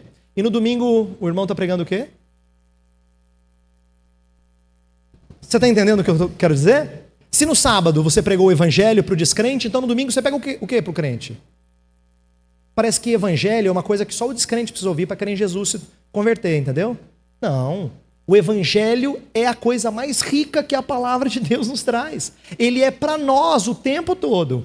O tempo todo. Mas a gente tem um conceito de evangelho muito restrito. Então essa é a minha primeira consideração. Segunda, sobre essa questão de população que você colocou, eu entendo que aí é que a gente começa a cair em maneiras mundanas de pensar. Deixa eu dar exemplos. Primeiro, a gente acha que é melhor parar de ter filho porque tem muita população e aí no ano 50 vai acabar peixes e tal. Se vai acabar, é porque a gente usa mal que a terra tem. Então a gente tem que ter melhor mordomia dessas coisas. Segundo, isso só cabe na cabeça de gente europeia, norte-americana, que acha que não pode ter muito filho. Fala isso para o muçulmano. O muçulmano está populando a terra. Tá? Ele não acha que é ruim popular a terra. Ele entende que é bom. E ele sacou que ter filhos é importante, porque significa propagar. Então, atenção. Quando eu falo de ter muitos filhos, é porque eu quero quebrar com paradigmas. A gente tem a impressão de que a ciência é tão neutra que se falaram que tá cheio de... tá acabando a comida, você fala, ai, não vou colocar meu filho no mundo porque tá acabando a comida. Calma. Também falaram que o mundo ia acabar uma série de coisas, muitas vezes. Só que agora é diferente. Agora a profecia não é religiosa, ela é científica. E a gente acha que os homens entenderam tudo. Você quer ver um exemplo? Aquele filme famoso lá da verdade... Como é que é? Do Al Gore. Uma verdade inconveniente. Tem muitos acadêmicos que dizem que aquele filme inteiro é furado. Só que foi um filme que fez um sucesso enorme para falar do efeito dos gases, efeito estufa e clima e tal. E muita gente aderiu como sendo ciência. Tem muita gente dizendo, não tem nada de científico lá. Mas é uma maneira de enxergar dados que favorece o seu interesse em prol de uma ecologia espiritualizada. Qual é a grande força hoje do Partido Verde, daqueles que gostam de ecologia? É divinizar as coisas desse mundo. Então, o que eu quero que a gente entenda é o seguinte: quando a gente aceita esse tipo de informação sem questionar, sem investigar, a gente primeiro perde que a premissa de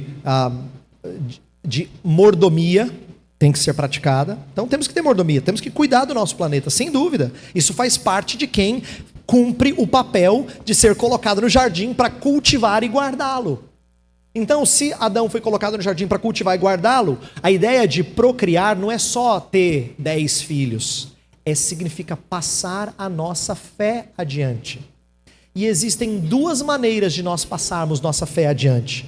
A primeira, todo evangélico gosta, é evangelização, é trazer gente de fora da igreja. A segunda, muita gente menospreza, mas a Bíblia honra muito, é ter filhos no Senhor. Essa é uma maneira desprezada por crentes, sabia? Tanto é que a maioria dos evangélicos desvaloriza o crescimento da igreja, crescimento familiar. A gente gosta quando vem gente de fora.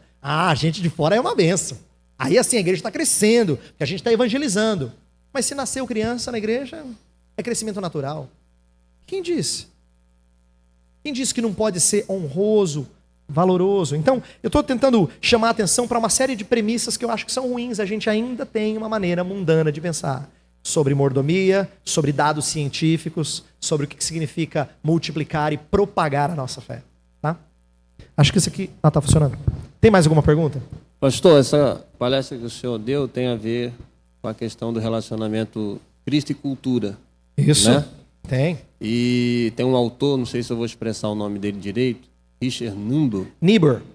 Ele traz assim algumas classificações sobre Cristo e cultura. Isso, 5 categorias. Isso, aí ele apresenta Cristo acima da cultura, que é a posição de Clemente de Alexandria, o Cristo contra a cultura que é a posição de Tertuliano, onde ele chega até a dizer aquela frase: o que tem Jerusalém com Atenas, o que tem academia com a igreja. Isso. Eusébio de Cesareia, Cristo da cultura. Martim Lutero, Cristo em cultura em paradoxo com a cultura, não tem como resolver, viva. E a posição de João Calvino, que é o Cristo transformador da cultura. Qual é a nossa posição dessas 5? Ou se as 5 juntas deve ser a nossa posição? Então deixa eu te explicar que a minha resposta vai ser muito ruim, porque tem um curso que eu dou tanto no mestrado quanto no bacharelado, que eu gasto uma aula inteira de 1h30 só sobre esse livro. Só sobre esse livro. Então, tem muita coisa. Agora eu só vou dizer 1 minuto, tá? O que eu vou dizer é o seguinte: é questionável os paradigmas colocados. Algumas coisas são certas, mas outras são questionadas. Por exemplo, vários defensores de Lutero questionam se de fato aquele é um retrato fiel da perspectiva de Lutero. Vários seguidores de Calvino questionam se de fato Calvino defendeu aquela quinta posição chamada Cristo transformador de cultura. Então, nem tudo é certinho nos paradigmas do Niebuhr. Segunda coisa, eu creio que quase todas elas têm algum elemento de verdade, mas nenhuma pode ser adotada como sendo a verdadeira. Por exemplo, não é verdade que o cristão tem que ser contra os parâmetros mundanos dessa. Num certo sentido, quando cultura significa aquilo que é maléfico, eu sou contra. Mas quando cultura significa as atividades humanas, eu faço parte dela. Quando cultura significa aquilo que eu posso fazer e Deus pode me usar para mudar, eu sou transformador dela. Mas quando é impossível mudar o sistema, eu convivo com ela em paradoxo. Então eu não creio que tenha uma certa. Existem elementos verdadeiros diferentes, tá bom? Pastor. Oi. Tudo bem? Eu queria saber do senhor, que o senhor falou de forma conceitual sobre o mundanismo em atividades seculares, até mesmo na igreja. No foco da igreja, a gente tem influência na nossa liturgia, tanto de casamento como de culto, influência no conceito de liderança, influência, isso que eu falo, católica, babilônica, mundana, né? Vamos colocar dessa forma. Até onde é tolerável e até onde, porque algumas coisas até nos ajudaram, outras coisas a gente está tendo que conviver até hoje. Eu queria que o senhor falasse um pouco sobre isso. Ok. A gente tem que estudar cada caso separadamente, porque é difícil estabelecer uma regra que funciona bem para cada um. Eu concordo que existem conceitos dentro da igreja que são mundanos. Vamos falar de alguns deles, só para dar exemplo. A igreja criou o popstar da música evangélica. Vou falar de outro exemplo, esse dói mais ainda, porque mais gente pratica esse. Ser líder na igreja, para muitos, significa ser bem capacitado em termos de treinamento. Você já usou uma frase muito bonitinha, que todo mundo gosta de usar, quando alguém está pulando fora de exercer um cargo na igreja, você fala assim, Deus não chama os capacitados, Deus capacita os chamados, os vocacionados. Essa frase é bonitinha, a gente gosta dela. Mas, na verdade, quando a Escritura fala sobre dons espirituais, ela quer dizer que algumas pessoas recebem do Espírito uma habilidade para fazer coisas que é extraordinária e outros não recebem essa habilidade. E nós temos que entender que nem todo mundo é líder. Mas sabe qual é o padrão mundano? É que você pode ler o livro que você compra lá na prateleira da livraria e você pode ser um líder também. Esse é um padrão mundano de pensar. Você também pode ser um líder. Quando a Escritura fala que alguns receberam dom de presidência, dom de governo. Outros não, outros receberam outros dons. E a gente tem que entender isso como natural. Deus fez alguns com essas habilidades e outros com outras habilidades. E cabe à igreja entender como utilizá-las melhor e não forçar um padrão mundano. Então, não dá para eu te responder dizendo assim, o que é tolerável e o que não é. Depende de situação para situação. O que eu quero que a gente entenda é o seguinte: tolerar é uma coisa, engoli-la é outra. Você pode estar numa igreja que tem padrões que você acha que não são bíblicos em todas as áreas, mas por amor à igreja você vai continuar lá. Só que o seu papel é ensinar e fazer com que quem ensine bem seja bem alimentado, com bons livros, boa educação teológica, para que ele ensine bem a igreja, para que as coisas mudem gradativamente. Então, tolerar é diferente de engolir, aceitar. Às vezes a gente tem que tolerar algumas coisas, não porque a gente concorda com elas, mas porque a gente anseia por mudança. Então a gente vai ficar lá desejoso de que a nossa igreja vai ter uma mudança de perspectiva. Você vai orar, você vai comprar bons livros, dar para o seu pastor. Ou se você é o pastor, você vai falar assim, não, eu vou procurar recomendação com o irmão, eu quero ler livros sobre esse assunto, quero começar a pensar de maneira diferente. Isso, aí você pode tolerar, principalmente quando você tem projeto de mudanças. Mas a gente não pode absorvê-las. A minha preocupação maior não é nem tanto com o tolerar. Minha preocupação maior é quando a gente não percebe que a gente assumiu esses conceitos mundanos. Por isso que eu dei alguns exemplos aqui. E eu queria que você entendesse que são alguns. Você tem que começar a detectar outros. Seja confrontado pelo seu irmão, pela sua irmã, a pensar, será que eu estou sendo mundano nas minhas categorias? Tá? Pastor, eu Onde é que queria... você tá? Aqui. Na questão, né, que o senhor falou, já falou essas coisas, né, para os adolescentes e para os jovens, né? E assim, eu tenho 2 filhos, né, adolescentes para jovem, né? E aí a gente vê, a gente ora, a gente dá exemplo, né? Eu leio a minha Bíblia todos os dias, né? Eu estudo com eles, enfim. Mas a gente vê esse moldar do mundo, né, em cima deles, né? E é uma coisa que me preocupa muito, né? E às vezes assim a gente se irrita até dentro da igreja, né? Que eu falei para minha filha, se você pegar esse telefone de novo, o negócio vai ficar complicado. Então assim, a questão eu acho assim, a igreja faz a sua parte, às vezes nós achamos que fazemos a nossa parte, né? Mas as coisas são vagas. Eu não sei se as atitudes nossas não são práticas, né? E a minha questão é essa, né? Como que a gente pode fazer para melhorar, né, essa coisa, né? Além do que a gente já tem tentado, né? Ok. Seu dilema é de milhões de brasileiros, tá? Então, deixa eu colocar algumas premissas só para você ir mastigando, entenda, eu não vou dar explicação de tudo, é só assim alguns princípios. O que eu estou propondo que a gente pense? É que a gente questione uma série de coisas, a começar do início da sua fala. Eu vou usar o início da sua fala como exemplo. Você diz assim, a gente ora, a gente dá exemplo, a gente conversa com eles, lê a Bíblia, né? Dá exemplo, você explicou, dá exemplo como? Lendo a Bíblia. Então, o que a gente faz com frequência? A gente faz as atividades religiosas, achando que elas vão bastar para moldar o nosso menino. Mas fica tranquilo, não funciona se for só isso. Sabe por quê? O seu menino também sabe fazer atividade religiosa, ele toca na equipe de louvor. Ele também participa da escola bíblica. Por quê? Está dicotomizado. A gente tem atividades religiosas. Agora, o que seria uma cosmovisão, uma maneira de enxergar o mundo moldado? É começar a questionar o que a gente faz. Se assiste televisão, por quê? O que edifica? Se usa o celular ou o tablet, usa como? Para quê? Precisa ter? Se quando vai brincar com os amigos ou vai no shopping, precisa ter a independência que os outros adolescentes querem e dizem que tem que ter, senão não é adolescente? O que eu estou dizendo é, se a gente começar a questionar mais coisas, a gente vai enxergar. Vou dar um exemplo, bom, Facebook. Com eles, fora e com eles. Mas quando eu digo questionar é o seguinte, a Bíblia fala assim, que você educa uma criança, você educa ela o tempo todo. Não só no momento de orar e ler a Bíblia. Ao levantar, ao se assentar, no caminho. Né? Você imprime na porta, você coloca em tudo quanto é canto. Por quê? Porque a Bíblia sabe muito bem que você só consegue inculcar quando é em dose cavalar.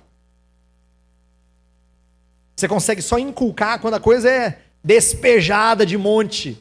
Então, por isso que os pastores se sentem frustrados, porque eles pregam 1 hora no domingo, tem 1 hora e pouco de escola bíblica, e depois tem 24 horas durante os outros dias mundano. Não dá mesmo, não vence. Então, o que eu quero que você passe a pensar? Que educação cristã não é só atividade religiosa. É pensar todas as áreas da vida a partir de referenciais bíblicos. Então eu estava falando de Facebook. Olha como o Facebook é um excelente exemplo revelador dos nossos pecados. Aí você fala assim, pastor, eu sei o que você está falando. Tem muita gente que usa o Facebook para poder fazer fofoca. Esse é mais fácil de perceber. Agora tem outras coisas mais difíceis de perceber. Por exemplo, no Facebook, a gente é treinado a não discernir. Ou você curte, ou você não curte. Não tem meio termo. Não tem discernimento. Se foi legal, você curte.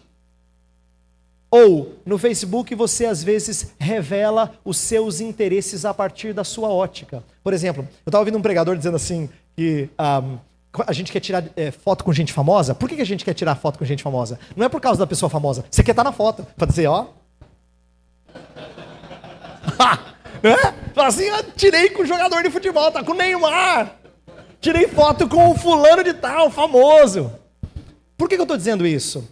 Até nas coisas mais corriqueiras, como o Facebook, que a moçada mexe o tempo todo, revela algumas coisas acerca da nossa maneira de olhar para o mundo, pensar. Então, eu não estou aqui para dar todas as respostas, só estou querendo fazer você entender que a maioria de nós falha porque a gente ainda dicotomiza. A gente entende que bastante atividade religiosa vai resolver o problema. E eu vou te dar uma triste notícia. Você pode ter atividade para o adolescente toda noite na igreja, ele ainda assim ser mundano. Porque não é a quantidade de atividade religiosa que vai mudar. Ele tem que entender como é que a fé dele afeta a maneira como ele conduz na escola, como é que ele se porta com seus colegas, quanto tempo ele gasta com isso, com aquilo. Ele tem que pensar assim. E quem está para treinar é você. Você é a grande mestre dessa história toda. Que está para pensar e para ajudar. Tá?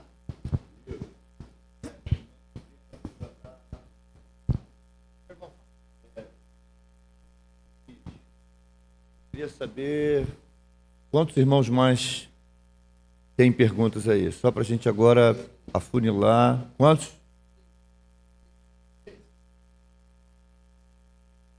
É por causa da viagem do pastor Heber.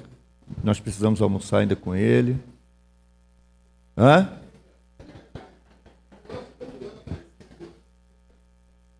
Não ouvi. Pergunta. Tá certo. Vamos fazer o seguinte, já que o irmão estava ali no gatilho, não vamos tirar o gatilho dele, não. Vamos permitir essa pergunta e a gente para e ora e se despede do nosso irmão. Haverão outras semanas teológicas. Amém, querido? Se Jesus não voltar antes. Se voltar vai ser melhor. Bom dia, eu só queria saber o seguinte, porque constantemente nós ouvimos que nós temos que desenvolver uma cosmovisão cristã nas diversas atividades, na arte, cultura, trabalho, na música. No entanto, eu pergunto o seguinte, como nós identificamos que na nossa atividade que nós desenvolvemos, nós não estamos tendo uma cosmovisão cristã, e sim uma cosmovisão mundana, porque parece que, até nos exemplos que são dados, parece que existe, sei lá, tipos de atividades que são mais fáceis de desenvolver a cosmovisão cristã, na educação, na música, mas, por exemplo, para um operário, para um vendedor, para um taxista, como é que ele vai desenvolver a cosmovisão cristã na sua atividade, né? Já que... Ok, boa pergunta. Então, deixa eu dizer o seguinte, tudo que você faz, vamos pegar o operário e o taxista. Vou dar um exemplo legal que tem num desses livros que eu citei aqui na palestra do Michael Horton, Cristão e a Cultura. Ele fala que tem uma história que é usada para ilustrar isso. Diz que 3 homens estavam trabalhando e aí chegou alguém de fora e perguntou: o que você está fazendo? Ele falou: eu estou mexendo com pedras, estou cortando pedras. Aí chegou para o segundo e perguntou: o que você está fazendo? Eu estou trabalhando com areia e fazendo cimento. Aí perguntou para o terceiro: o que você está fazendo? Ele falou assim: eu estou construindo uma catedral. Os 3 estavam faziam parte do mesmo projeto, só que só o terceiro tinha senso do objetivo final. Quando eu falo essas coisas e alguém fala assim: pastor, médico, nossa, esse sempre é mais bonito, médico ainda é uma profissão. Agora, se eu sou secretária, pastor, eu carimbo o documento. Como é que eu vou fazer com a cosmovisão cristã, pastor? Carimbar para a glória de Deus, pastor, o que é isso? Então, deixa eu fazê-lo pensar assim. Existem algumas coisas que a gente precisa entender que podem nos ajudar. Por exemplo, o próprio conceito de trabalho. Por que você trabalha? Algumas pessoas entendem o trabalho como sendo uma coisa tão ruim, que você fala sexta-feira, ufa, ainda bem que é sexta-feira. Essa é uma maneira mundana de pensar. O nosso anseio tinha que ser assim, Senhor, eu quero o final de semana, não é porque eu quero fugir da semana, é porque eu quero no domingo ser alimentado para servir o Senhor melhor de segunda a sexta. Tinha que ser assim. Mas só que a nossa maneira de pensar não é assim. A gente trabalha para o final de semana. E trabalhar para o final de semana é uma maneira bem comum de se pensar aí fora. Bem comum. Então, quando você entende o porquê que você trabalha, qual é o propósito, em que você está encaixado, qual é o alvo final, em como você serve a sociedade, da maneira simples do seu trabalho, em como você faz parte do projeto da catedral, isso muda um pouco de perspectiva. Tem mais coisa. Por exemplo, eu estava falando uma vez à igreja, inclusive, eu não pedi licença, mas depois vocês brigam com os meus irmãos aqui. Eu queria só mostrar uma coisa. Aqui, ó, eu tenho o site da escola onde eu trabalho, depois se você quiser pegar, tem cursos à distância, mas aqui é a igreja onde eu pastoreio, Igreja Presbiteriana Aliança. E lá a gente tem várias mensagens, muitas das coisas que eu disse aqui eu já disse lá. Por que eu estou dizendo isso? Uma vez eu preguei uma série que está aí sobre família, e eu falei sobre o Salmo 128, em que fala lá que do fruto de tuas mãos comerás, feliz serás, e tudo te irá bem. Verso 2. E aí eu falei sobre como é que fé tem a ver com o trabalho. E aí uma das coisas que eu tive que confrontar são algumas premissas erradas nossas. Vou falar de coisa que é difícil, tá? Mas é bom a gente começar a pensar. Por exemplo, a gente entende que todo cristão que se digna, né, confiar em Deus, tal, que ele tem que ter uma boa profissão. Que estar desempregado não é do Senhor. Vou dizer uma coisa que é difícil. Deus não promete a profissão para o crente. Deus sustenta, se necessário for, através das mãos de outros. Não necessariamente a profissão dos nossos sonhos. Por quê? Nós somos treinados a pensar que eu preparo na minha vida inteira para ter a profissão dos sonhos. Essa é outra maneira de pensar que também foge de paradigmas bíblicos. Significa que você não pode lutar por uma boa profissão? Claro que pode. Mas por que você faz isso? Ela é um meio para quê? Então, quando você fala do taxista, do operário, para que serve o trabalho dele? Ele entende o porquê que ele vai para lá? Ele entende o projeto final? Ou ele está tão preso a quebrar as pedras e a mexer com o cimento que ele não enxerga do todo do qual ele faz parte? Então, é isso que é ter a sua perspectiva mudada. Depois, se você quiser uma dica, eu não sei, o livro do Tim Keller que está sendo vendido aqui, eu não sei se articula bem isso, porque eu não li o livro, mas eu imagino, Tim Keller é um ótimo autor, deve ser um ótimo livro. Mas o livro do Michael Horton que eu citei aqui, tem um capítulo inteiro que é sobre profissão, sobre como lidar fé e profissão. Então tem livros vários sobre esse assunto, tá? Gente, deixa eu só explicar uma coisa. Eu sei que algumas das coisas que eu disse aqui são novidades para vocês, e eu não culpo vocês. E eu não quero que vocês tenham a impressão assim, meu Deus, como é que eu nunca tinha pensado nisso antes? Eu também não tinha pensado em algumas dessas coisas antes. Só que Deus deu a graça de hoje trazer muitos bons livros em português. Muitos. Então, eu teria o maior prazer em indicar livros para vocês, e vou dizer mais, para os que são pastores, presbíteros, que ensinam na igreja, se você não lê, você é um preguiçoso, saia de onde você está. Porque você tem um monte de recurso para te alimentar e você alimentar o povo de Deus. Tem muita coisa boa. Se você não faz, você está pecando contra o seu povo e contra o Senhor. Então, peça a recomendação, tem muita coisa boa para ajudar a moldar a nossa mente, tá? Eu sei, várias perguntas aqui poderiam continuar, mas eu queria que você entendesse que aqui foi só a ignição, só o start. Eu espero que você engate a marcha e saia andando.